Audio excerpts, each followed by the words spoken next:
Welcome to Distrust and Disparities, Dismantling Black Health Disparities podcast.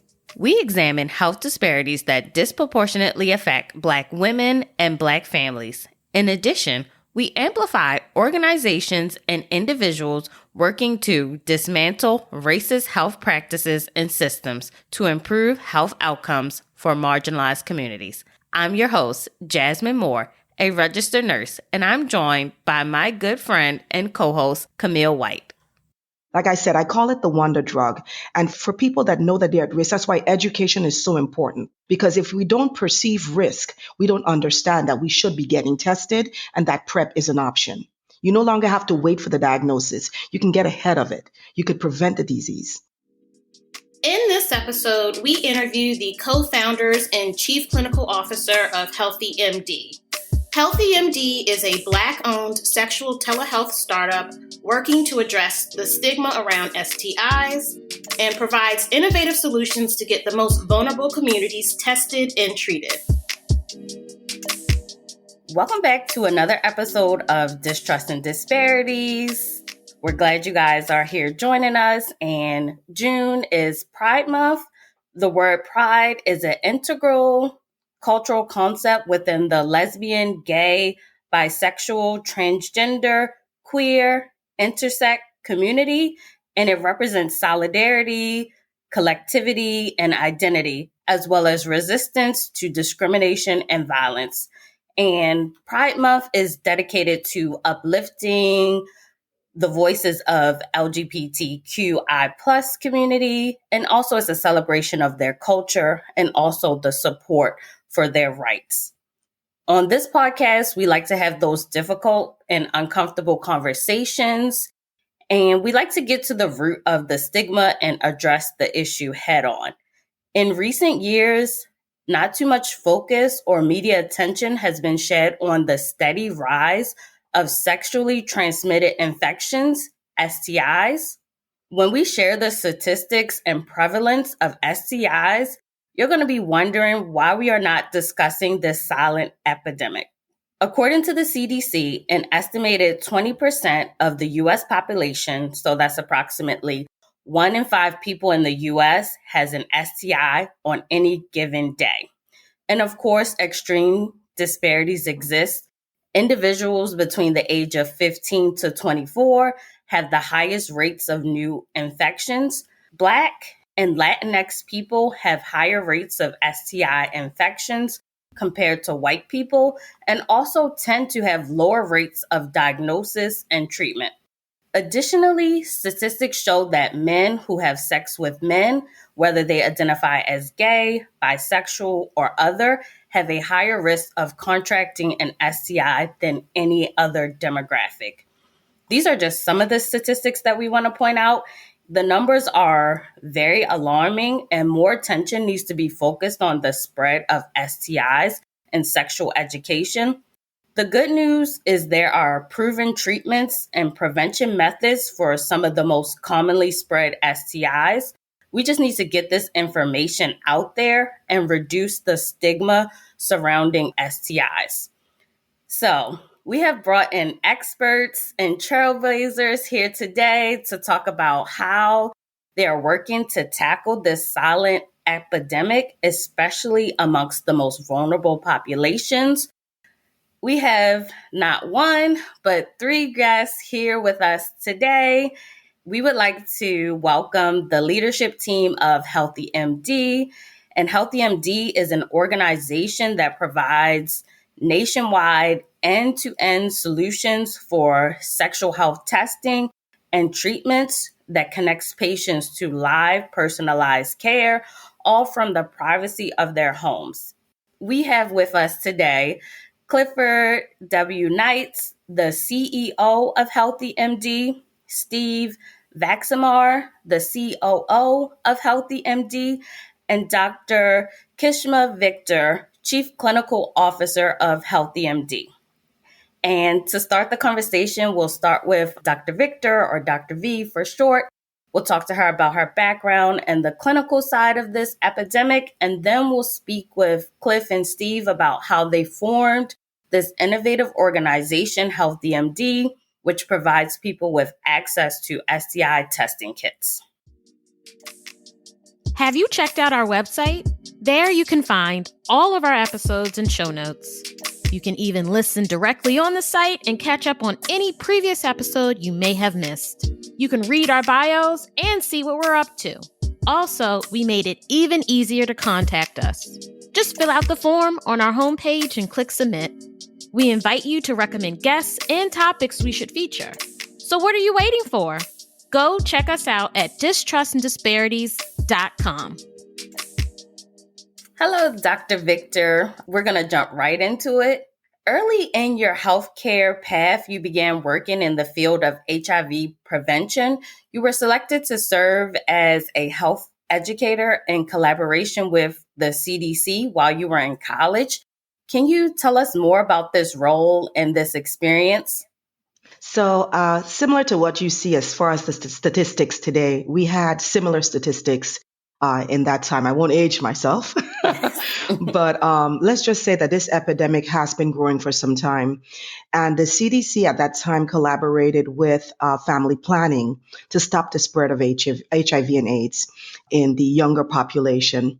So they recruited a handful of leaders on campus to put forth this mission. And what they did was they trained us on HIV, trained us on AIDS, and they trained us on risk factors. So imagine being 18 years old and you are learning a whole lot of risk factors, sexual risk factors you probably have never even heard of.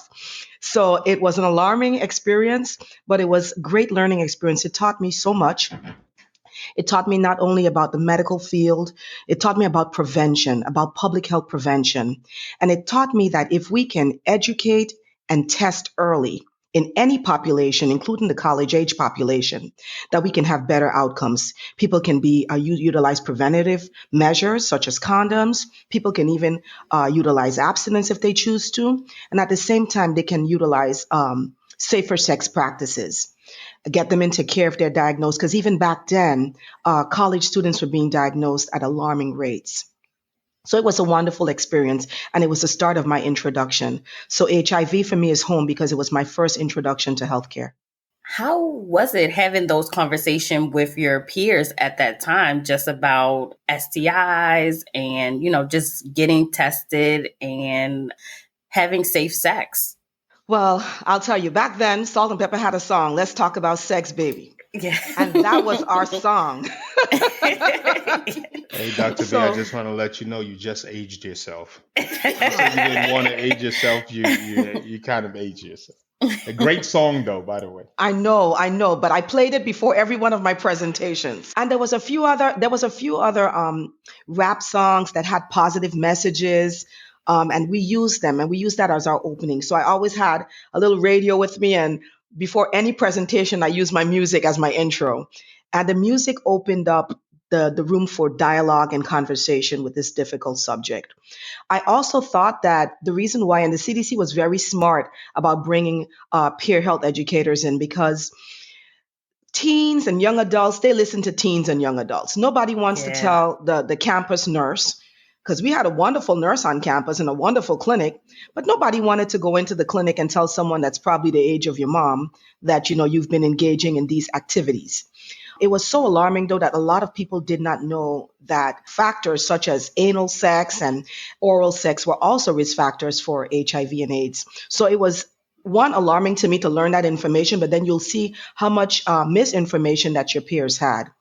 People thought that getting tested exposed them to the disease at that time. So, just some challenges there and some barriers. A lot of people were fearful at that age, didn't want their parents to know that they were engaging in sexual activity.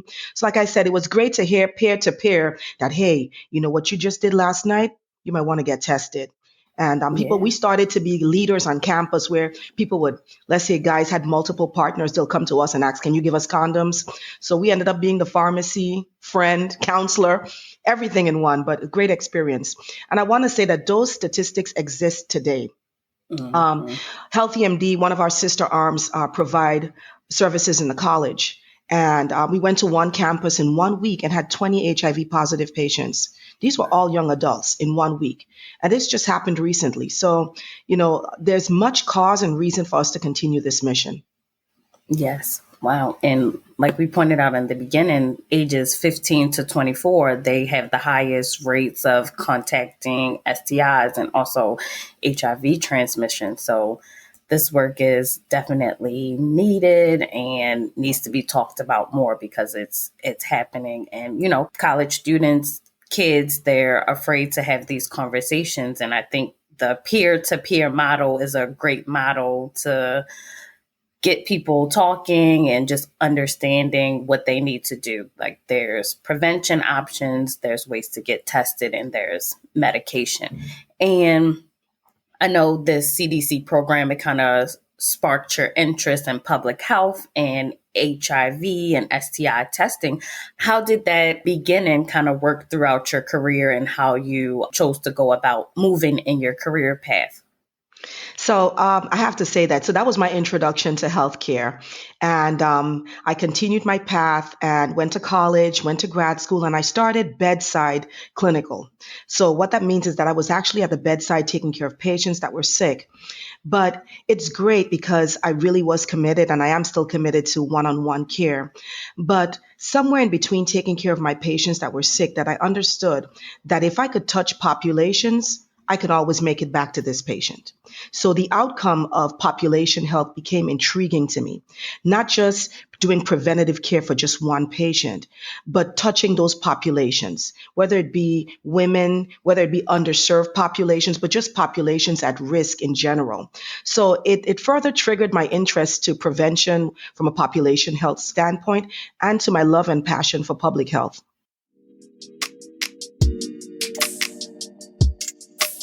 In wanting to talk about the medication PrEP, and PrEP stands for pre-exposure prophylaxis and is a medicine that reduces your chances of getting HIV from sex or injection drug use.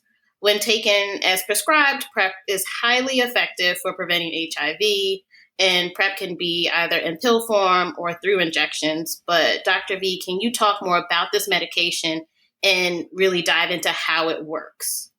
Just as mentioned, it is a prophylaxis drug that, and we have been, I have to say, so privileged to be one of the clinics or one of the companies that support this initiative, this preventative initiative. So PrEP works for people that are HIV negative, so you can't be positive. You come in, you get whether you come in or you go to the clinic or you have a test kit at home, you know your status. So the first thing is to know your status, know your HIV status. If you're negative, you then meet the basic requirements for this medication.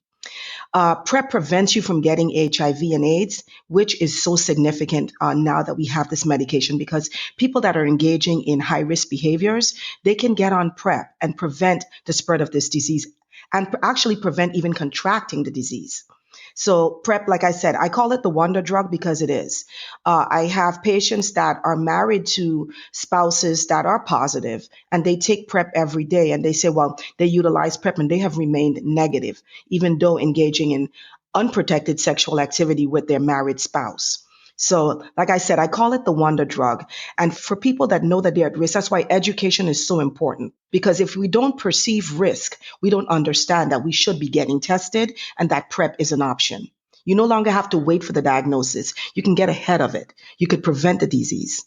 Yes, I'm glad. And you talked about some of the misconceptions. Some people think that PrEP is a cure to HIV, but in fact, it's not. You need to get tested and confirm that you are negative. And then if you're engaged in high risk sexual activities, you can take this medication. If you take it how you're supposed to take it, like regularly, it can help reduce your risk of contracting HIV. And we wanted to make sure we talked about this medication and who's eligible to get it. And you pointed out anybody who tests negative for HIV can be prescribed this medication. Yes. And how do you go about getting access to this medication? Do you need to go through your primary care doctor or can you go to any clinics? Like, what's the easiest way for people to get access to this medication? So let's talk about barriers to health-seeking behaviors and barriers to even PrEP. There's been much research that suggests why African American women or African Americans in general are not utilizing PrEP as much as their counterparts of other races. And the reason why is because one of all these various misperceptions. One is that they don't perceive the risk. So they don't understand that they are at risk. Two, because they lack the education, they lack the knowledge of the disease and of this option. Three, barriers such as socioeconomic reasons prevent people from accessing care. They don't have insurance. They don't have access to health care. And those are just a few of the barriers. A company like HealthyMD, they have addressed this stigma.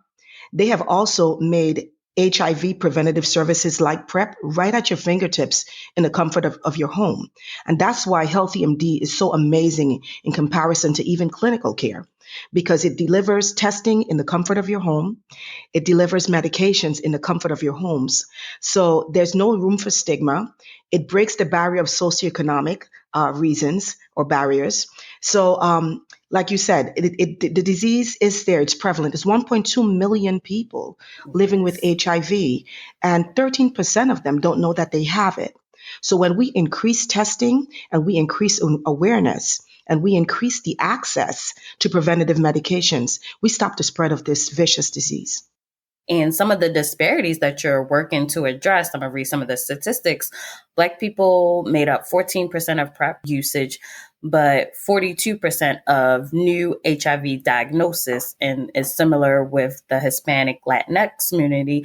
They represented 14% of PrEP usage, but 27% of the new HIV diagnosis. Meanwhile, researchers, they found that white individuals represented 65% of PrEP usage, even though they only accounted for 26% of the new HIV diagnosis.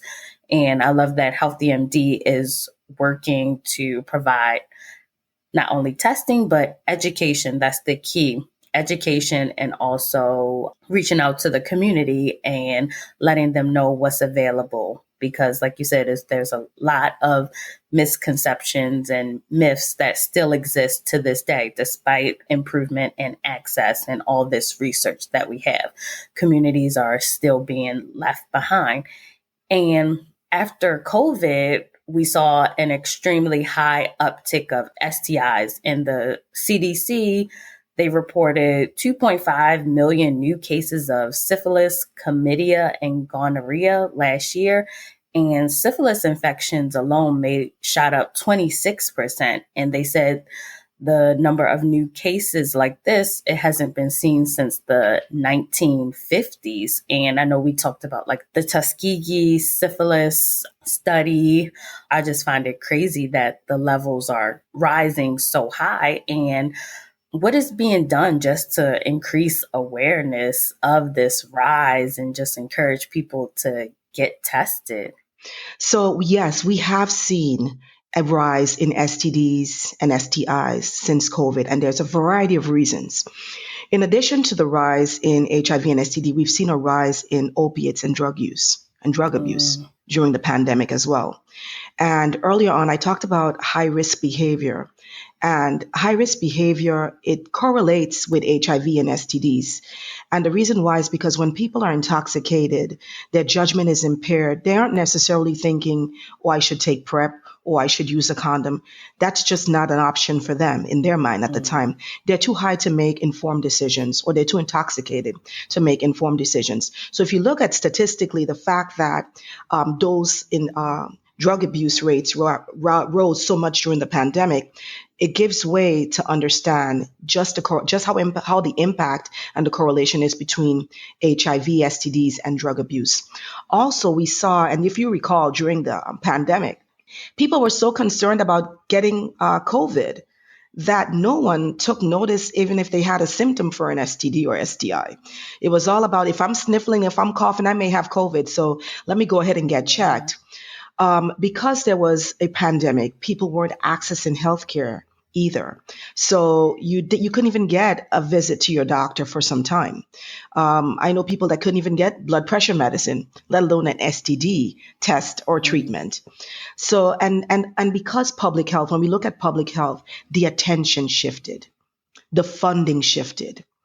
everything moved away from STD, infectious disease, and everything went towards funding, attention, media. Everything went towards COVID. And as a result, people weren't getting tested. And if we're not getting tested, then we don't know that we have this deadly disease or diseases. Because I have to say, there are many STDs that don't present symptoms until later on. Syphilis is one of them. Syphilis, I've had patients that did not show symptoms for syphilis until they showed up years later with neurological symptoms as a result of syphilis. I recall having patients that were in their 30s or 40s and they've had syphilis as teenagers, never got it treated, and they almost looked like they were geriatric patients because the impact that it took on their bodies as a result of failure to be diagnosed. So, like I said before, when you have a scare, a public health scare like a pandemic, it really shifts the focus, but it doesn't mean that the STDs aren't there. They're there. They're just undiagnosed.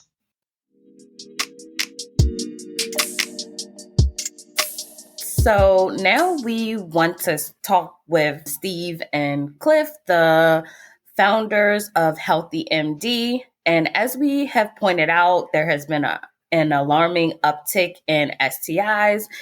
And we want to bring them in to discuss how they have created this organization to address the stigma and also make safe sex cool and getting tested something that we all do, something that we all talk about. So Steve and Cliff, like Dr. V, you guys got started early working in the STI HIV treatment space pretty early. And you have an interesting story about how you got started. Can you tell us a little bit more about that? We got started right out of high school.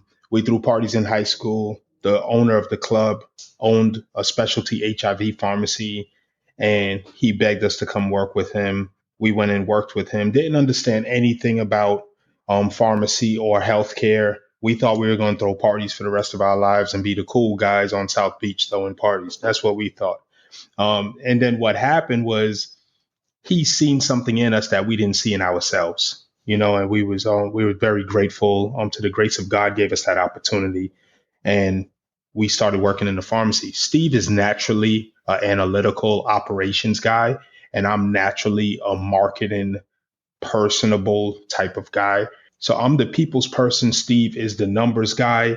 And it just happens to form and work out that way that we worked in a pharmacy that was dealing with HIV underserved patients, delivering medication to them and delivering care. And we fell in love with it. Steve is from Brooklyn. I'm from Boston. We're from underserved communities. We grew up without healthcare. So we knew what it was. And for us to be able to take care of this community in the way that we work, because this is the days that HIV was rampant. These are the days in 98, 99, 2000, where every HIV patient was on 7 to 10 drug cocktails per month, and it took a lot of work to take care of these patients. And that's how we got started in our career of dealing and taking care of the underserved community.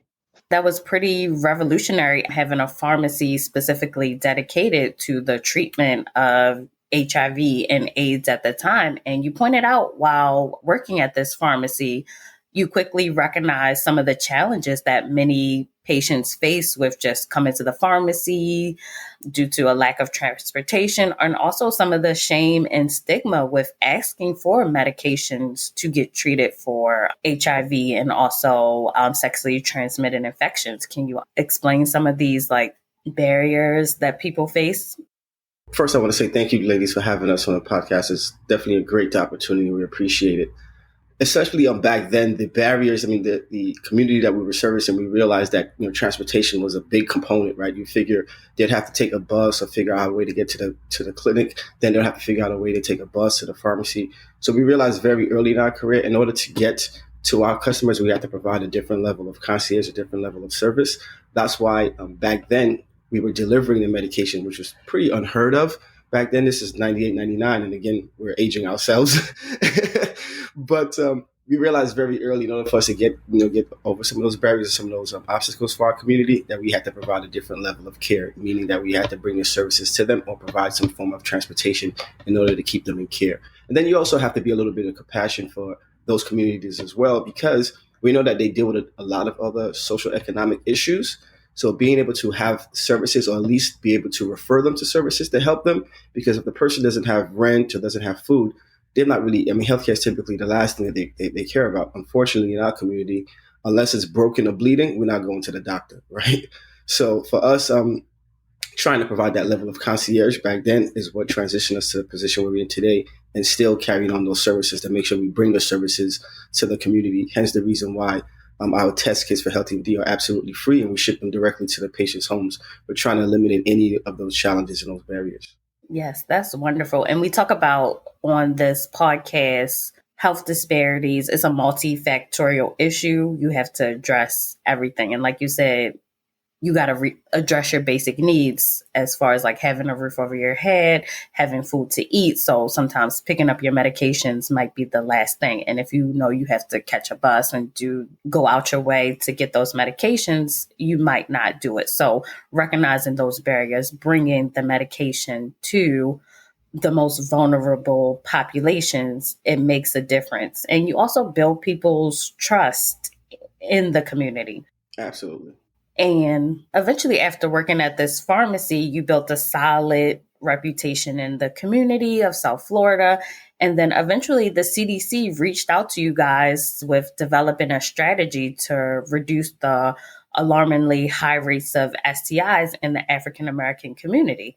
Can you tell us how this partnership began? Yeah, so like we spoke about with being in the pharmacies and being in the underserved community early in our career, we didn't go to college. So that was our school of hard knocks, right? Learning how to deal with our people, how to make sure that they get medication, stay compliant. These are the things that we've done over the years. So in 2013, 2014, the CDC reached out to us, and they had a new program that they was trying to roll out, and they was trying to figure out how the hell do we maximize and penetrate the Black and brown community? Because those, as Dr. V spoke about, those are the communities that's not being tested in, which means you don't know the infections are there because they're not being tested, right? The white communities are getting tested. They go to the doctor, right? This is something that they've learned and they've been in because they've had the resources to do so. So they couldn't understand our community. We do understand our community. So we took it upon ourselves with some help of the CDC, with some free test kits and such. And we started buying mobile clinics and putting together mobile clinics and putting them on the road. We started in Miami, Fort Lauderdale, Palm Beach, and then we went up to Tampa, Bonita Springs, and then we went all the way up to Jacksonville, Tallahassee, Orlando. And now we have 15 mobile clinics and 8 brick and mortar clinics. And the mobile clinics is the claim to fame, right? That's what kills the stigma when you could pull a mobile clinic at a homeless shelter and have them all come in. There's no HIV on the van. There's no STDs on the van. There's no Hep C on the van. It says nothing but free medical services. So all of our healthcare services are free. We make sure that they come into the van first, and then they feel comfortable enough to speak to the physician or to the case manager about what the problems are. Hey, are you having sex? Are you having unprotected sex? Are you sharing needles? So on and so forth.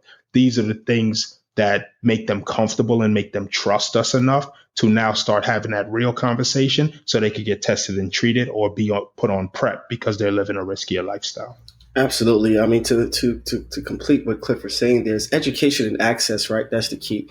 First, we have to make sure that, we give people access to the healthcare, right? So hence the reason why we bring out the mobile clinics out to the community. And then, back to what Dr. Victor was saying, then educating them on their risk factors and the reasons why they should be on PrEP or the reasons why, they're at risk. So doing that helped us realize that, the education and access is a key component to making sure that we help with some of those barriers. Hence the reason why we transitioned to HealthyMD, because the company that Clifford is referring to is Independent Medical Group, which is the initial company that we launched trying to address these issues, primarily here in the state of Florida.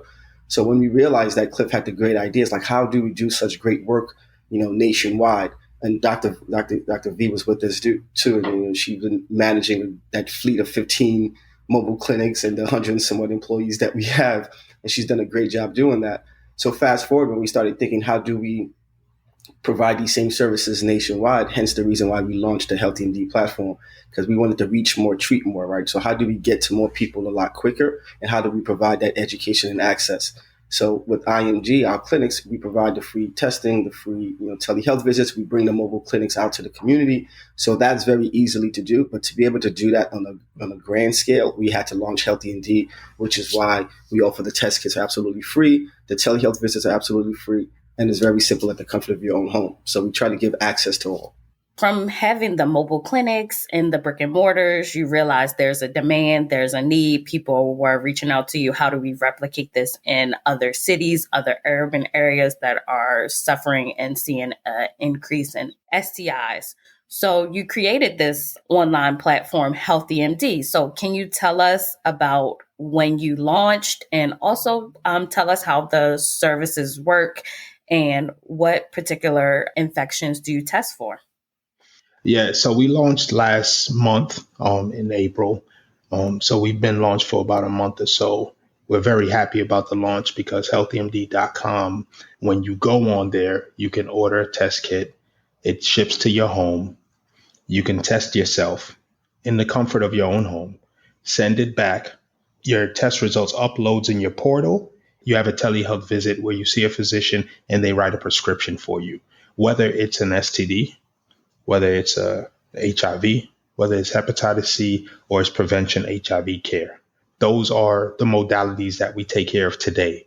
HealthyMD is going to be a plethora of modalities, but today that's where we're starting because that's our business, that's what we understand, and that's what we love, to save lives. The HIV, STDs, hepatitis C are the modalities that we deal with today, but unfortunately, the riskier behaviors contribute to a lot of other ailments, right? One of the things we realized very quickly is that behavioral health was another issue that kind of comes along with HIV and STDs, unfortunately. But people is living these at-risk behaviors. So Clifford is right. The platform is able to provide services for all modalities. But our focus today, based on the statistics and the numbers that you mentioned earlier, Jasmine, you see that there's still a lot of work that needs to be done in the HIV space. So we're trying to do as much as we can in that regard. Yes, and I think that's amazing. I did an internship where I worked with the Needle Exchange in Baltimore, where we were giving out free needles to people that were doing intravenous drugs. And we gained the substance users' trust by giving them needles it was called harm reduction, to make sure that, they're not ready to quit, but they're doing drugs safely.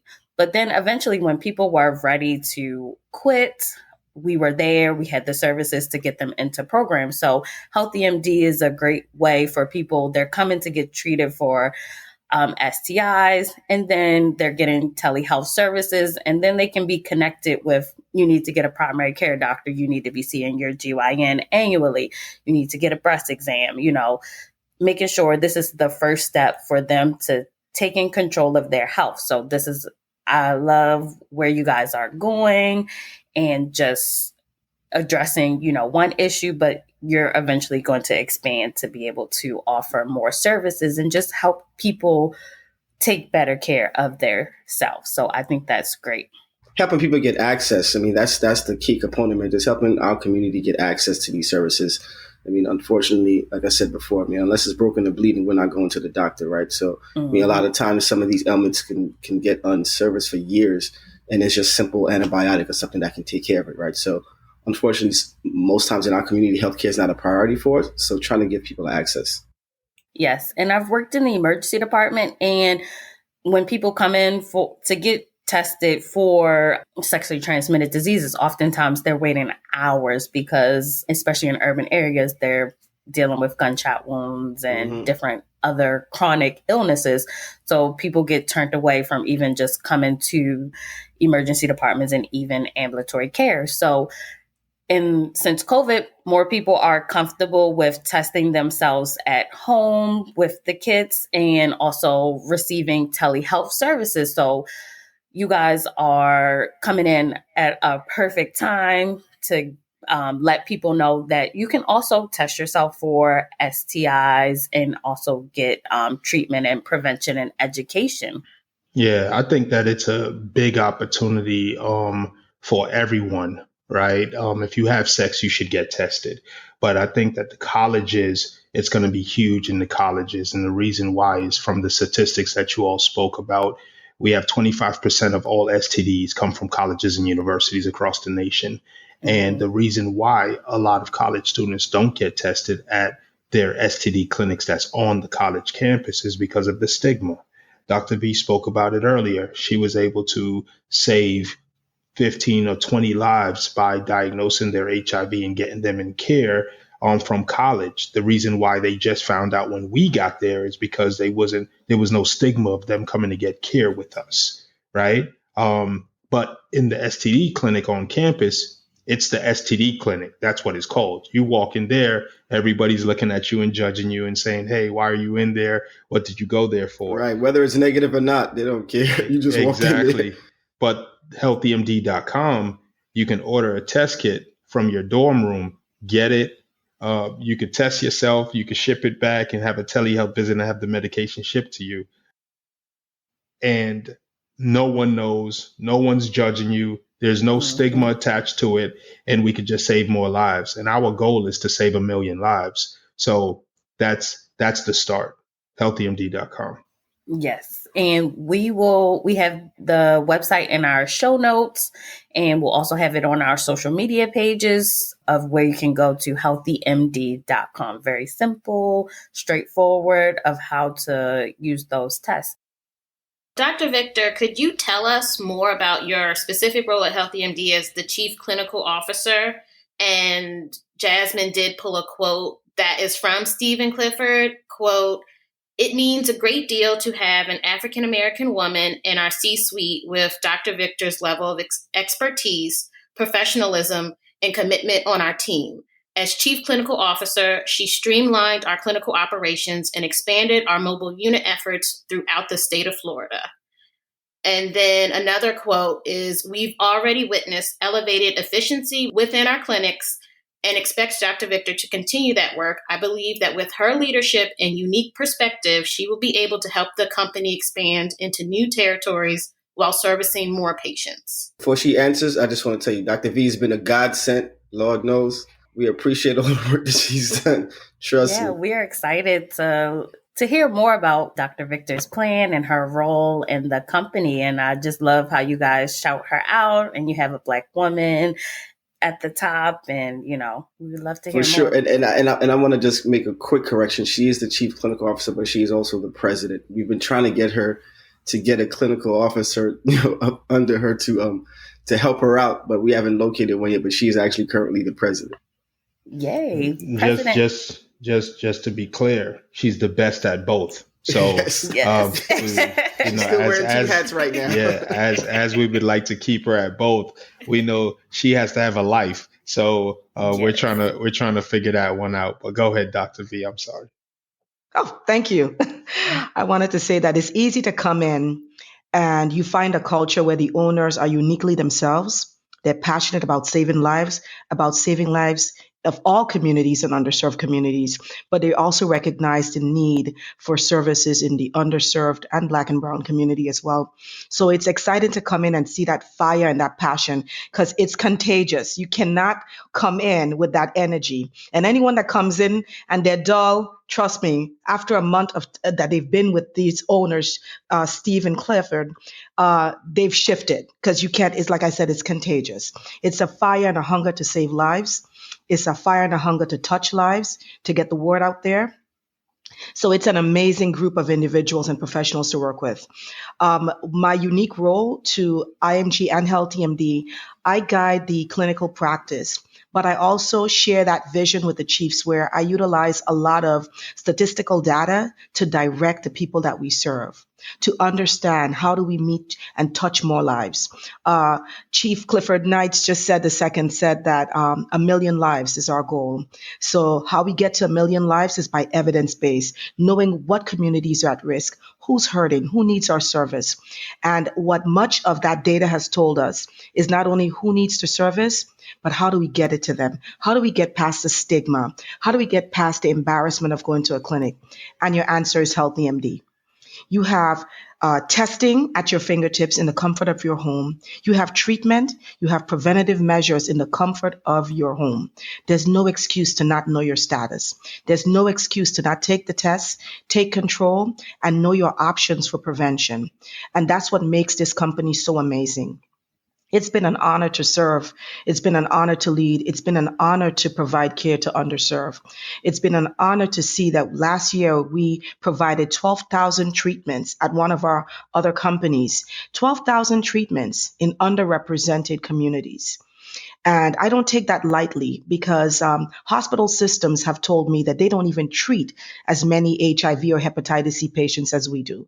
So I commend this team. I commend the work that we're doing. And there's more to be done because we're 1 million lives as our goal. Yes. Yeah, Yes. and the one thing too, I just want to add to that too. I mean, we keep talking about education and access. The fact that even with our brick and mortar mobile clinics, and even with HealthyMD, the services are absolutely free, right? So we knew that that was a challenge from our past experience in the pharmacy days when we first started.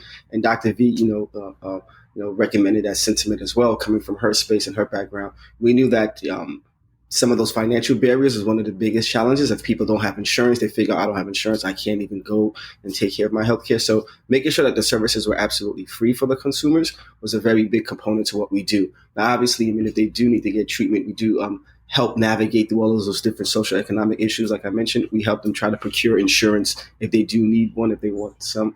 We help them to try to find housing and all these different things. But the services are absolutely free. So we at least eliminated the financial barrier for people that want to get tested.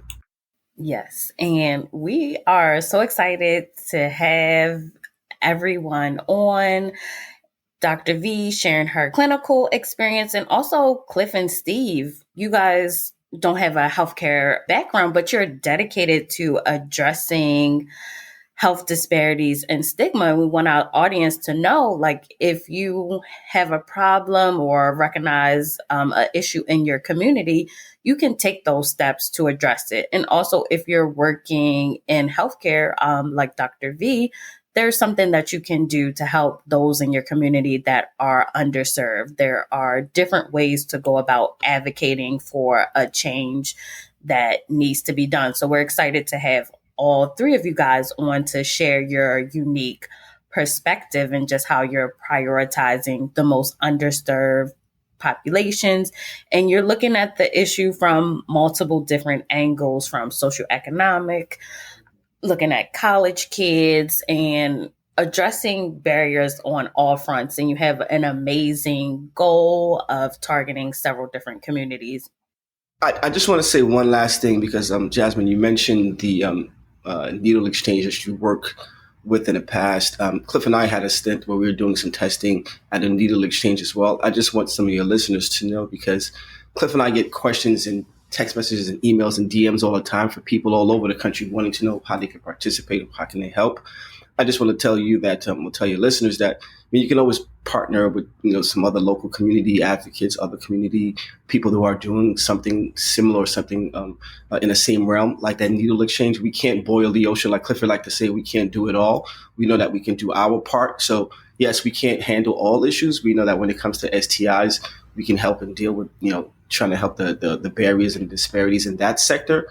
So don't think that you need to boil the ocean. You can't do it all. We can't save everyone. I know we're trying to save 1 million lives, but partnering up with people like yourself to spread the message and get the awareness out there. Like I said, is education and access. So at HealthyMD, that's what we're trying to do. And being on platforms like this is what's going to help spread that education. So don't be afraid to partner up with other people. Don't be afraid to, to talk to other community advocates to see what you can do. With HealthyMD, we're always willing and looking to partner up with other people to provide the services and give education and access. Yes, I love that. We talk about a variety of disparities on this show. So if any of those issues speak to you, and we highlight organizations working to address systemic issues, there's multiple things you can do to support. Just a simple follow, a like, a share, and donations. Those things make a difference. And even just like volunteering your time. So there's multiple ways you can participate and get involved. And that's what we like to use our platform for, to share the wonderful work that people are doing and amplify the issues that are affecting our communities. If you are enjoying this episode, you should consider buying us a coffee. Yes, a coffee. That small gesture will help us continue to create quality episodes and content. Click the Buy Me a Coffee link in the show notes or check out our website at distrustanddisparities.com. So we're going to move into some rapid fire questions. So just say the first thing that comes to your mind. We want to ask, what was your first experience with a health disparity or inequity? And it could be something that you or someone close to you experienced that really stuck with you. I think back to Clifford's point, what Clifford mentioned earlier, as far as our first introduction into healthcare was in the pharmacy. When we were in high school and we were working at this pharmacy, the health disparities was very, very clear how other communities had access and were able to get access to whether it's a clinic or whether it was a pharmacy to get the medications to help suppress the HIV virus back then. And that pharmacy we worked with back in 97, 98 had to be innovative in their thinking as it relates to the delivery aspect. And again, today we think of all of this Uber Eats, Instacart, all these different companies. That delivery it's just part of our life today. But 20 years ago, that wasn't the case.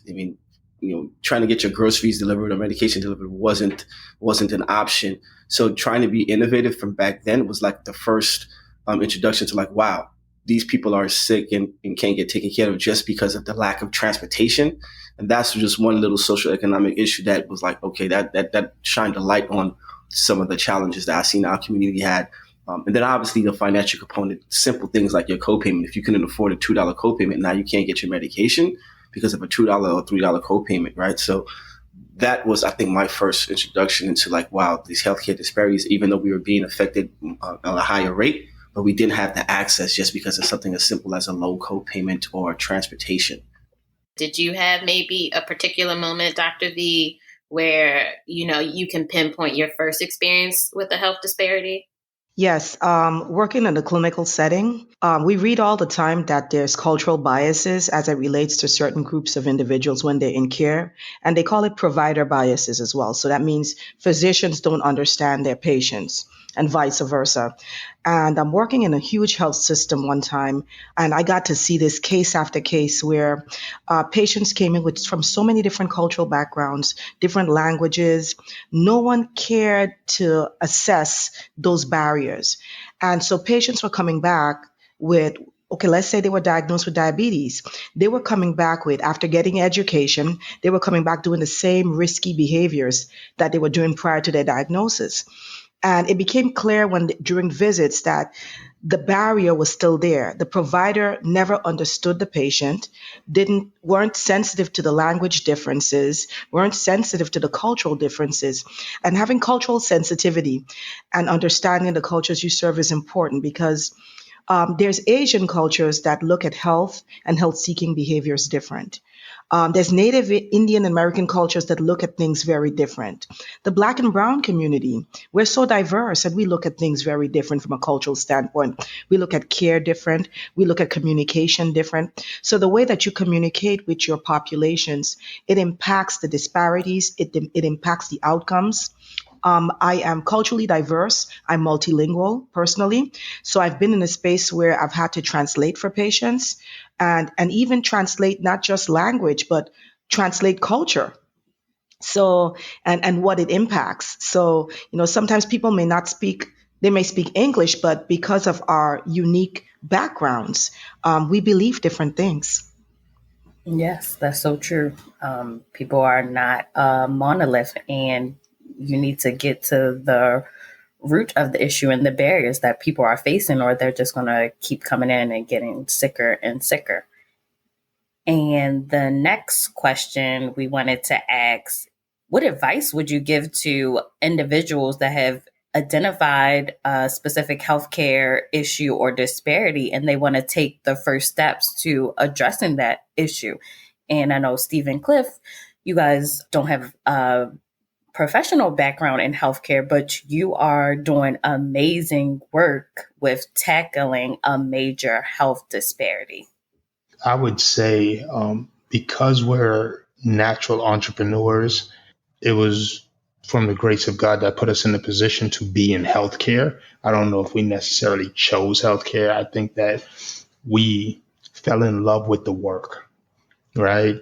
So if you love the work, like obviously Dr. V loves the work. She started in college, working with the CDC to stop the spread. So if you love the work, you have to do research and see what part of it you want to be involved in, right? Public health is hard because in public health, you're dealing with the most vulnerable population and the hardest population to make consistent, right? Most clinics that do what we do, which is test and treat for HIV, hepatitis C, and STDs, they do it for the LGBTQ community because they have jobs, cars, homes, family, phone numbers. For the Black and Brown community, unfortunately, um, if we have substance abuse issues in our community, or we have homelessness, or whatever the case may be, we are very difficult to deal with. And Steve and myself figured out, because of the passion that we have for our community, we figured out a way to really, really dig deep and take care of our community. Right. So we put mechanisms in place to take care of them. So I would say that you have to figure out what part of public health you love and figure out how you can get involved and partner up. First things first, Steve and myself, we partnered up with some other organizations in the beginning, and we got our feet wet. We learned the industry, the ins and outs of the industry, and then we figured out how we could do it for ourselves.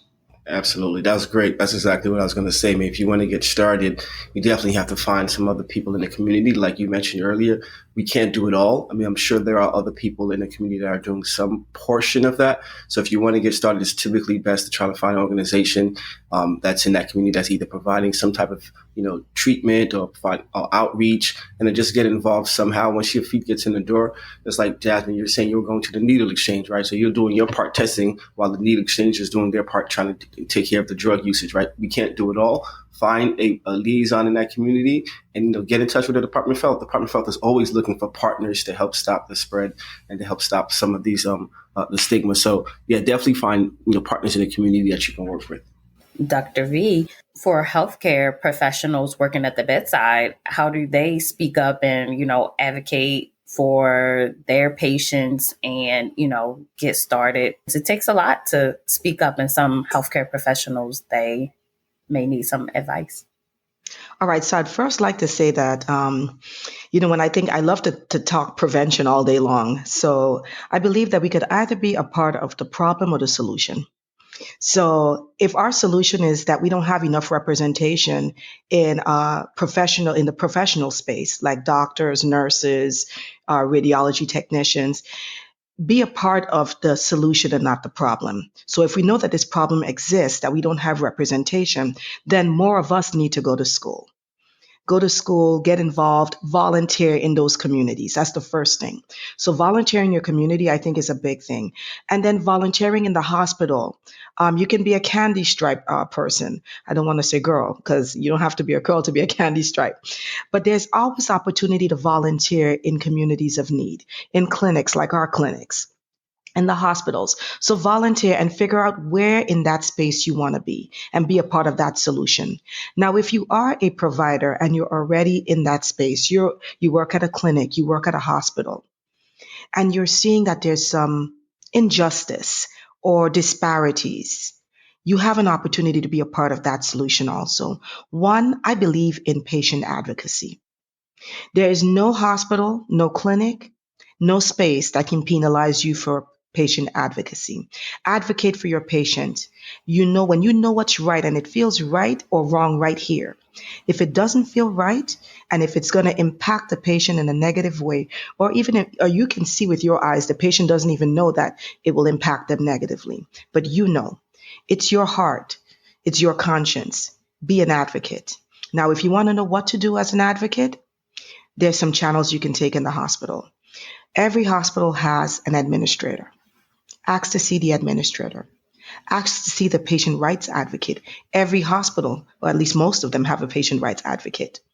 There's an ethics committee at most hospitals as well. So what happens when you escalate matters to a patient advocate? They have to investigate. And they have to take your word just as they have to take a patient or a family's word. A lot of patients, though, especially in underrepresented communities, they have no idea that they have a voice. They could dislike the service they got at the hospital. They could dislike the way the doctor spoke to them. They could feel misjudged or mistreated, but they don't know that they have a voice, that they can ask for that administrator and voice their concerns.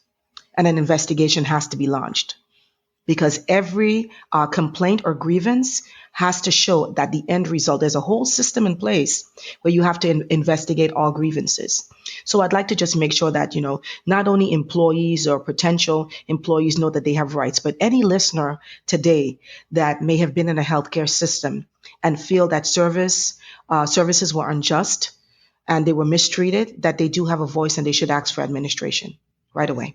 Absolutely. I would second that too, Dr. V. Unfortunately, a lot of people think that whatever the doctor or the nurse or whomever says is golden, right? They don't understand that they do have rights. Unfortunately, less than 5% of the providers nationwide are Black and brown, right? So you talk about disparities. If you don't see the provider that looks like you and that lack of understanding and communication that Dr. V spoke about earlier, as far as cultural differences, language differences, sometimes you're not going to get that level of care that you probably need. And if you don't think that you can question what a doctor says, then whatever that physician says that doesn't even understand your culture, understand the language, or understand some of those barriers, you're just going to take it for face value, not knowing that you can actually speak up for yourself. Yes, you guys gave wonderful advice and wonderful tips. Everyone has a voice. You can speak up and call attention. You can use your different skills and talent to bring awareness.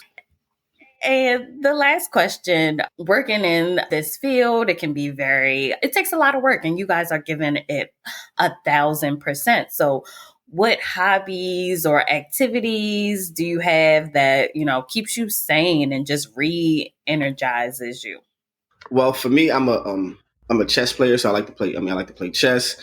I have two girls, so I have two daughters, and obviously, like I said earlier, offline, married for 16 years. So we try to travel. My girls do all types of activities. So my kids and family kind of keep us busy enough. But we try to, work out and do, regular stuff, try to, make sure you stay healthy. But, we travel as much as we can, try to make sure that my kids see a different lifestyle than I've seen. Like I said, we grew up in very humble beginnings. So as far as hobbies, I play chess, we play golf. We love sports. Cliff will tell you he has 4 boys, so Cliff's like Coach Carter over there with his basketball team. So we do a lot of those types of things. Yeah, like Steve said, basketball is my thing. My boys are. Thank God they're really good. Yeah, they didn't get that talent from you though. Yeah, no, they didn't. I used to beat Steve ass back in the days on the court. But no. But so basketball, but definitely to Steve's point, traveling, making sure our kids are well-rounded, not well-rounded, so they could just see a different light, and they see stuff that they've learned about. Because I believe traveling is education, even though they said don't let school get in your way of education. I believe traveling is education. Maybe you might miss school, but you are learning. We went to Egypt last year, and for the boys to learn about the pyramids and all of us, I'm 44 years old, and to learn about the pyramids your whole life, but never seeing it and never having the opportunity. My youngest is 11, 12 years old, and he was able to see it. And I told him when we were there in front of the pyramids, I said, I'm 44. This is the first time I'm seeing it. You're 11. This is the first time you're seeing it. You're blessed. You're in a position to be blessed and to see something that everybody's talking about in all the books, but it's rare that you get to actually stand in front of it and see it.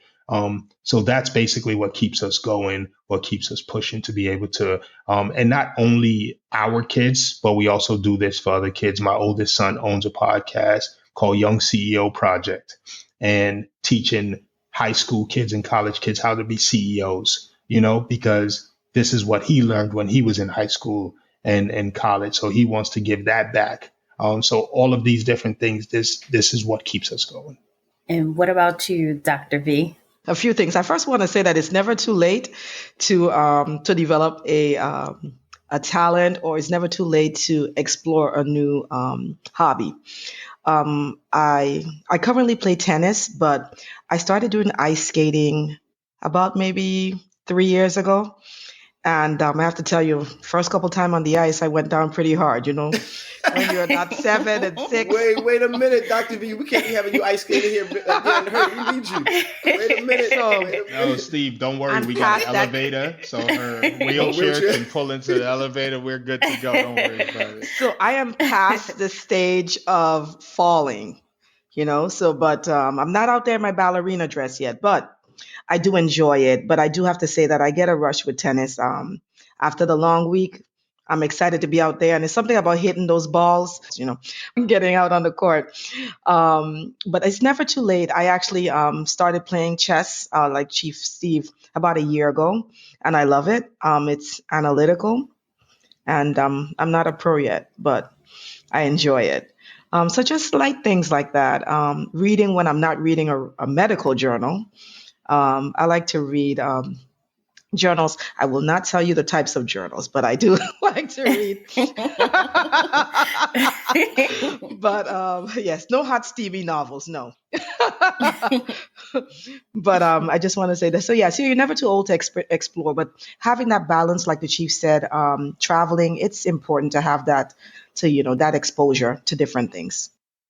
Thank you, Steve, Cliff, and Dr. V for coming on our show. And also thank you for the amazing work that you're doing. We love to amplify organizations working to dismantle disparities and improve the lives of the most underserved communities. And we wanted to point out that the only way to avoid STIs is by getting tested frequently and using protection such as condoms and dental dams every time you engage in sexual activities. And the HealthyMD team has made it even easier to get tested from the comfort of your own home. So tell a friend to tell a friend. Everyone knows somebody that can use this information. So share healthymd.com and also this episode with those closest to you. Because like we said, the goal is to save 1 million lives, and